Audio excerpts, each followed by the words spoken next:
आज हम लोग पढ़ेंगे ट्रायंगल्स। इनके सारे कॉन्सेप्ट रिवाइज करेंगे, starting with similar figures. Now similar figures क्या होते हैं? Two similar figures have the same shape but not necessarily the same size. That is हम ऐसे फिगर्स को सिमिलर फिगर बोलेंगे जिनका शेप सेम हो डिस्पाइट उनका साइज डिफरेंट हो। फॉर एग्जाम्पल, जितने भी सर्कल्स होते हैं वो कैसे होते हैं? सिमिलर होते हैं। सारे स्क्वायर्स सिमिलर होते हैं।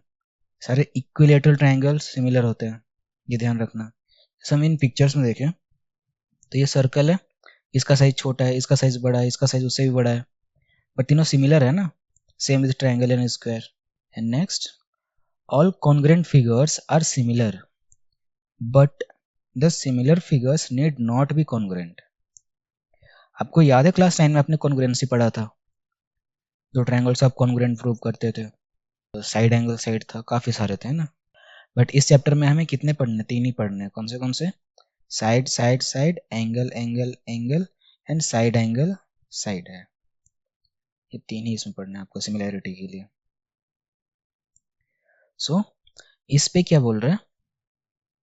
All congruent figures, that is जो भी फिगर्स कॉन्ग्रुएंट होते हैं वो सिमिलर होते हैं, बट सारे सिमिलर फिगर्स कॉन्ग्रुएंट नहीं होते हैं।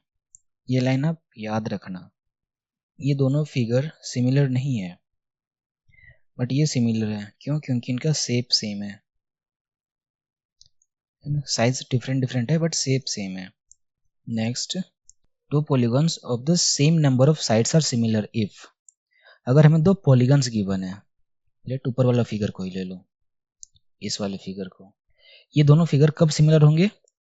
जब उनके कोरेस्पॉन्डिंग एंगल्स इक्वल होंगे। Corresponding angle means angle B angle Q के इक्वल होगा, एंगल सी एंगल आर के इक्वल होगा, एंगल ए एंगल पी के इक्वल होगा, and angle D angle S के इक्वल होगा। पहला कंडीशन है, that is corresponding angles. And second, their corresponding sides are in the same ratio, that is AB upon PQ equal to BC upon QR। इस तरह से जैसे यहाँ पे नीचे लिखा हुआ है। इन दोनों ने क्या करा? एक पॉलीगन का शेप लिया, उसके ऊपर अब एक बल्ब को लाइट अप कर दिया, बल्ब जला दिया। सो नीचे जो शैडो बना वो इसी फिगर का शैडो बना, विच मीन्स दोनों फिगर आपस में कैसे हैं? सिमिलर है। सो उसके लिए क्राइटेरिया जो भी अभी हमने ऊपर पढ़ा उसके अकॉर्डिंग क्या होगा? एंगल ए, यहाँ पे एंगल ए, ये एंगल ए डैश के इक्वल होना चाहिए। एंगल बी डैश के, एंगल सी डैश के, एंगल डी डैश के। And corresponding sides, that is A B upon A dash B dash, A B upon A dash B dash, B C upon B dash C dash, C D upon C dash D dash. Similarly D A equal to D dash A dash. ठीक है, ये basic rules तो आ गए समझ में। This again emphasizes that two polygons of the same number of sides are similar if first all the corresponding angles are equal and all the corresponding sides are in the same ratio or proportion. That is, इस activity के बाद हम again same conclusion दिए। कौन सा? जो हमने अभी यहाँ पे देखा था कि 2 पॉलीगन कब सिमिलर होंगे? जब उनके एंगल्स इक्वल होंगे and corresponding side same ratio में होंगे। दैट इज इन दोनों को साथ में होना पड़ेगा, इन दोनों को साथ में होना पड़ेगा। अगर कोई एक इक्वल है, दैट इज अगर इनका एंगल्स इक्वल है बट साइड सेम रेशियो में नहीं है, तो उस कंडीशन में सिमिलर हम नहीं बोलेंगे। ठीक है, ये ध्यान रखना। जैसे इन वाले फिगर, इन दोनों फिगर्स को देखो, यहाँ पे अगर हम चेक करें तो एंगल ए किसके इक्वल है? एंगल ए इक्वल है एंगल पी के, है ना। एंगल बी किसके इक्वल है? एंगल क्यू के। एंगल सी किसके इक्वल है? एंगल आर के। एंगल डी किसके इक्वल है? एंगल एस के।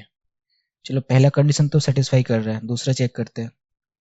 ए बी 1.5 अपॉन पी क्यू कितना है? 3.0। कितना आ जाएगा? 15 1 जा 15 2 जा 1/2 मिल गया। फिर बी सी का लिखो, बी सी है 2.5 एंड क्यू आर है 5.0। 25 1 जा 1/2, दैट इज इन सभी का 1/2 एंड 1/2 ही आ रहा है। देयरफॉर ये दोनों कंडीशन को सेटिस्फाई कर रहा है, दैट इज ये दोनों फिगर आपस में कैसे हैं, सिमिलर है।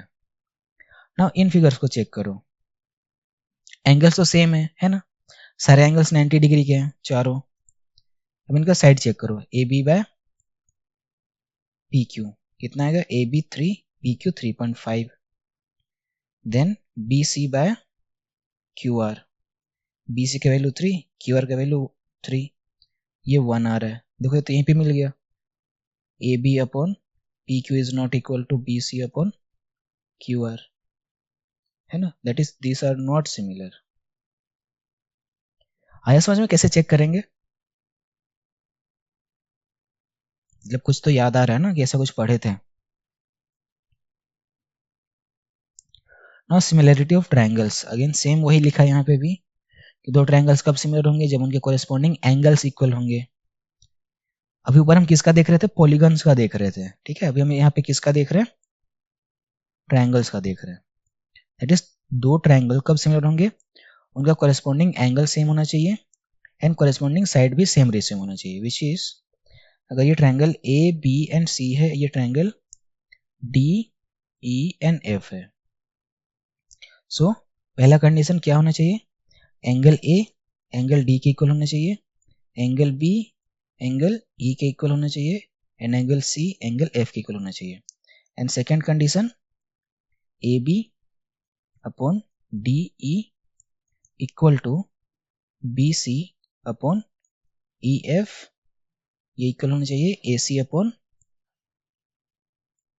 डी एफ के, है ना। अगर ये दोनों इक्वल है विच मीन्स ये दोनों ट्रायंगल आपस में कैसे सिमिलर है,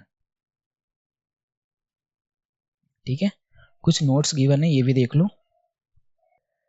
That if corresponding angles of two triangles are equal, then they are known as equiangular triangles.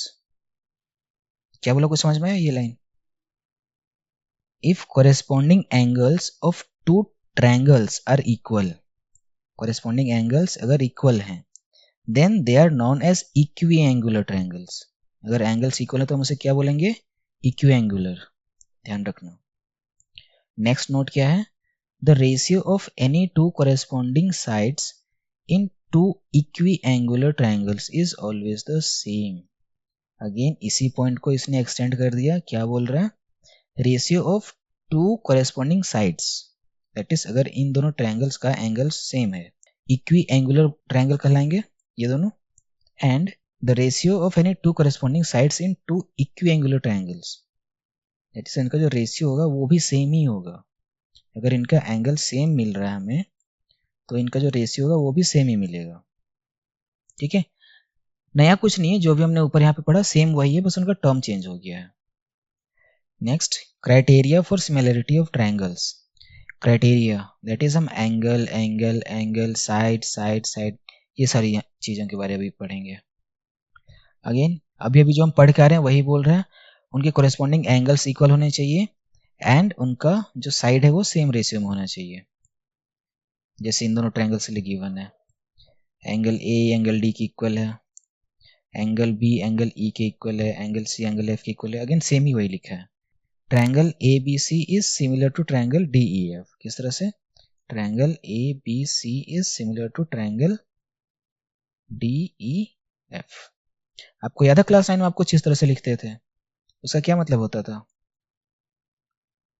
Congruent. अगर हम यहाँ पे नीचे इक्वल का साइन लगा दे तो हम इसे क्या पढ़ेंगे, triangle A B C is congruent to triangle D E F. But हमें क्लास 10 में कॉन्ग्रुएंसी प्रूव नहीं करना, हमें क्या प्रूव करना है, सिमिलैरिटी, ठीक है।